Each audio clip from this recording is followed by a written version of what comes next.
With us now to unpack all of that, former U.S. Ambassador to Canada, Bruce Heyman, and former speechwriter to U.S. Republican President George H.W. Bush, Mary Kate Cary. She's now an adjunct professor at the University of Virginia. Hello to you both. Thank you so much for making time for the discussion. I appreciate it. Good to be here. Yeah, thanks for having us. Ambassador, I'll start with you, and forgive me for an obvious question to start, but do you see a path for anyone but Donald Trump to clinch this evening? No, not this evening. Donald Trump's going to win this evening. The question is just by how much. And he is likely to be the nominee in March after we get through Super Tuesday. I'll just follow up quickly with you before moving on to Professor Cary. Does it matter by how much? I know that a lot of the speculation or punditry that I've listened to or read seems to be focused in on that 50% or greater number. Is that your view?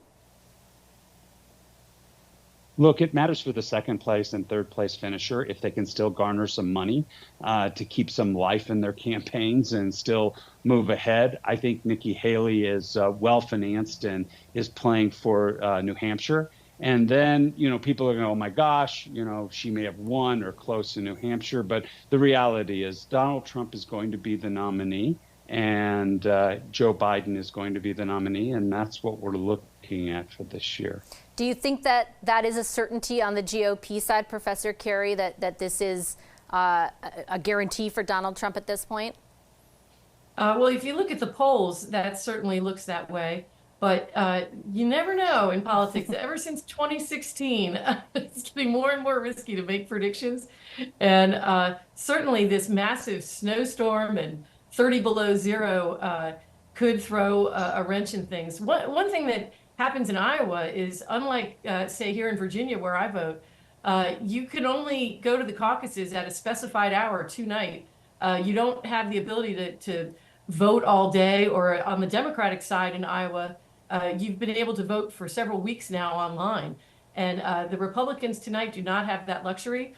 So if the conditions worsen, it could get very different in terms of turnout. So something could happen. It's not crazy. I'll just follow up with you on that point and ask you around Nikki Haley in particular, the former ambassador to the UN, former governor of South Carolina. Does she need to clinch the second spot, or second place rather, in order to keep her candidacy alive?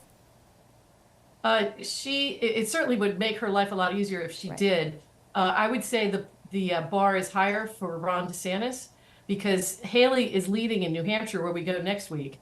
DeSantis is not as far ahead as she is in terms of second place in New Hampshire. So she could still stay alive. And then the next contest is South Carolina, where she's also in second, but she was the former governor. If DeSantis doesn't do very well tonight, I would say he's really in big trouble for the next two races going into Super Tuesday. So I would say the stakes are higher for him tonight than they are for her.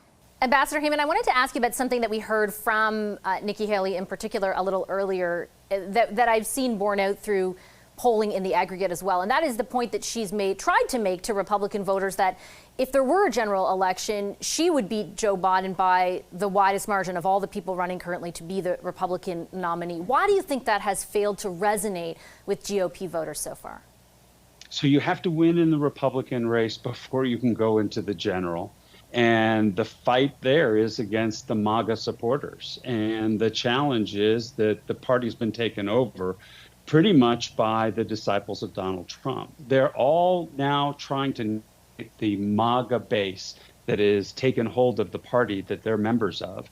And those that can't handle that have left, like Liz Cheney and Adam Kinzinger and others in the Bush White Houses and so forth. And so, but this is the reality. The MAGA group has taken over the Republican Party. Donald Trump is going to be the nominee, and we're going to have to face that fact, because democracy is going to be challenged here in America. And he says the quiet stuff out loud, exactly what he's going to do.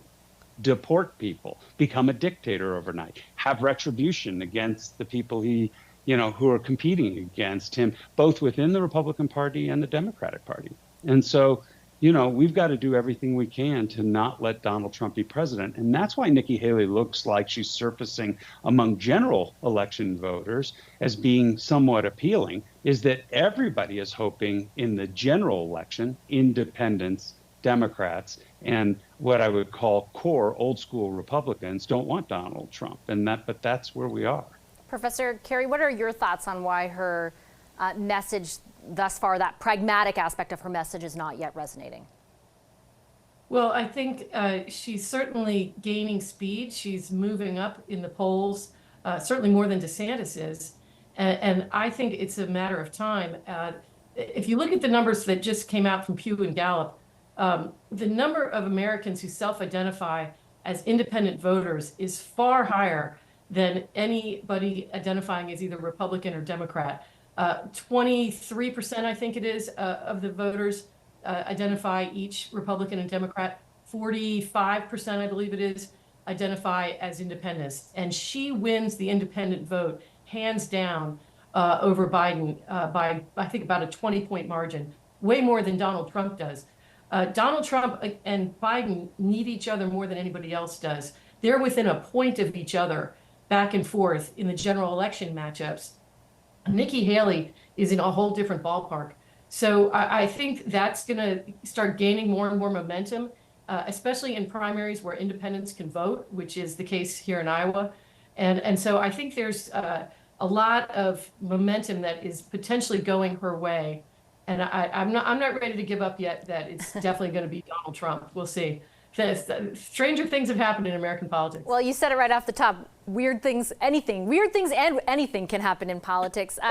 Ambassador, just a final question to you. You spent a lot of years in Canada. You know a number of, millions of Canadians really are going to be watching all year how this unfolds. Just want to quickly put to you two data points that came out in Angus Reid polling today. 64% of Canadians who responded to the survey said they agreed with the statement, U.S. democracy cannot survive another 4 years of Donald Trump. 64% of Canadians. 49% of people said the U.S. is on the way to becoming an authoritarian state, and 71% of Canadians say the concept that the rule of law applies equally to everyone is weakening in the U.S. Your view of the stakes of this race, even for Canadians? The stakes are incredibly high for Canadians. We saw how Donald Trump treated Canada in his first term, but all the things that Canada has held true, which is fighting for liberal democratic order in the world. And I'm not talking about Liberal Party or the Democratic Party, but I'm talking about the rights of citizens, the right to vote, the right to free speech, the rights of the press, all of these things that we fight for around the world today. And we have been doing this hand in hand, the U.S. and Canada. Now, Canadians that are American citizens, let's qualify that. There are maybe more Americans living in Canada than anyone anywhere else in the world other than the United States. And you can vote, and you can be part of this outcome as opposed to just sitting here watching us on TV talk about this.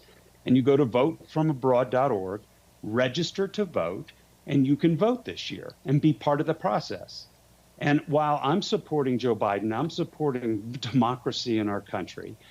I'm just appealing to all Americans who live in Canada that your not voting is a decision in and of itself.